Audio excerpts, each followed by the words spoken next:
Hey guys, Dr. Jesse here, and what we wanted to do was really set you up so you can identify your own posture. You know, there's a saying that the posture is a window into the spine, and what it shows us is areas of weakness or tension. So where joints are going to be overloaded, where muscles are going to be out of balance because they're either too tight or they're too weak. That leads to very common pain symptoms. Now in our office, we classically see around 3 core postures. So we're going to walk you through what those core postures look like, go through what they feel like so that you can identify which posture you are. Now, in the coming videos, we're actually going to break this down for you and show you specific exercises you can do, those mirror image exercises to correct the posture depending on what you've got. So it's important to get this right because you don't want to be doing the wrong exercise. So Dr. Shelley, I've got my beautiful model here. So Dr. Shelley has been working with us in Orange, is one of our fantastic chiropractors, and Shelley's going to basically model the types of postures that we see. So number 1, let's show them a sway back. It's hard for a chiropractor to take on a bad posture.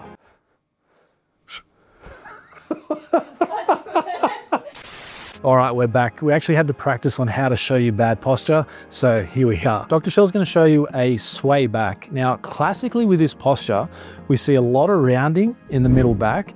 Head starts to go forward and the low back juts back too far. So what that looks like on an x-ray is rather than have this beautiful S-shaped bend, the low back literally goes into extension like this. Now, it's hard to see. What that's going to do is lock up these joints at the back.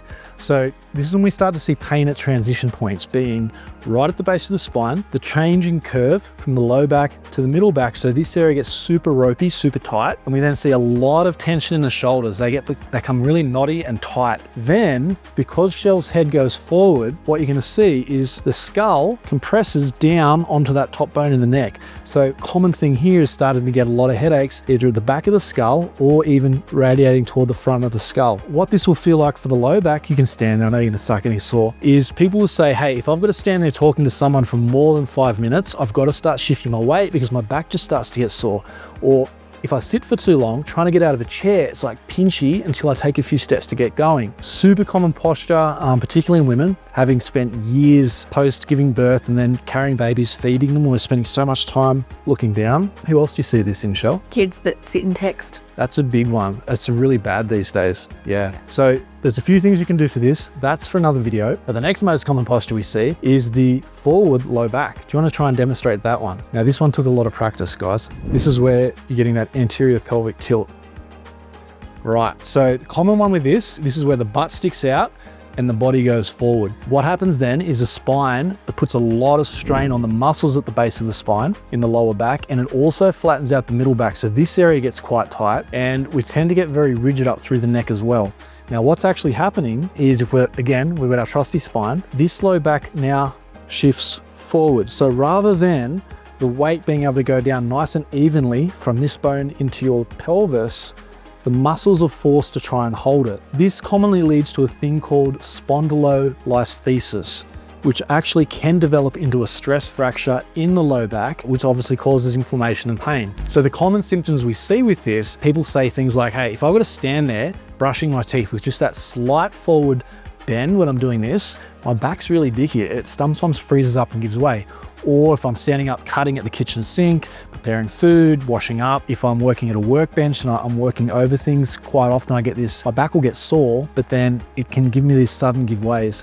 Other problems I'll see with this is if I've got to walk a long distance, that can really start to get sore because my muscles are working overtime just to hold me up, let alone actually support me while I go for a long walk. Anything you want to add with that one? Got it pretty well covered. Yeah. So the next one then is from front on. So they're the 2 side on ones that we see the most of. The front on one, Shell, do you want to stand on this wall for me?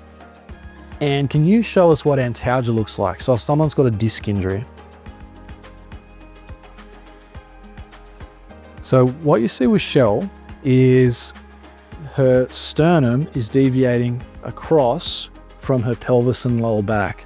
So she's actually shifting sideways. So if you had the spine model, she's going to be doing something like that. There's a couple of reasons this can happen. One is she's actually got a disc injury. Now, in the case of a disc injury, the muscles are spasming on one side of her body to pull her off the disc. So it's basically saying, this is a disc injury. How do I open it up? How does the body get that bone off that disc so it stops hurting? That's what it's trying to do. If that's you, you'll know about it because you're in severe pain. You might even be getting pain running down your leg. That's a very different posture. That's transient, meaning it's temporary and it's only based on while you've got that disc injury. Other cases, it could be that Shelley's got a scoliosis or possibly even a short leg. Now, in either case, there's specific exercises you're going to do for all of these. We're going to run you through those. And I guess in the case of a scoliosis or a short leg, the symptoms are varied. One of the common things we see is a lot more pain on one side in the low back.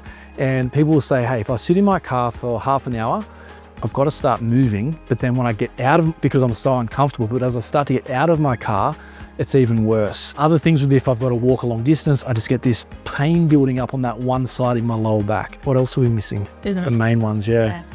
Yeah, so there's a bunch of ways this can show up, but there's also some very common patterns. So pick what posture is yours. And again, in the coming videos, we're going to show you what the mirror image exercises are that you can apply to each posture.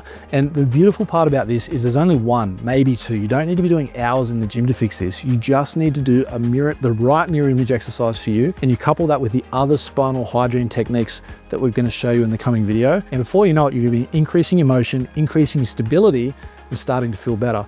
If this is helping you but you need more help, you want an expert opinion, this is what we deal with every day. The simplest way to find out is just booking in a free strategy call with one of our chiros, because in many cases, everybody's unique. Obviously, there is no one size all approach. And so if you just have a phone conversation with one of our docs, that saves you the hassle of coming all the way down only to find out we can't help.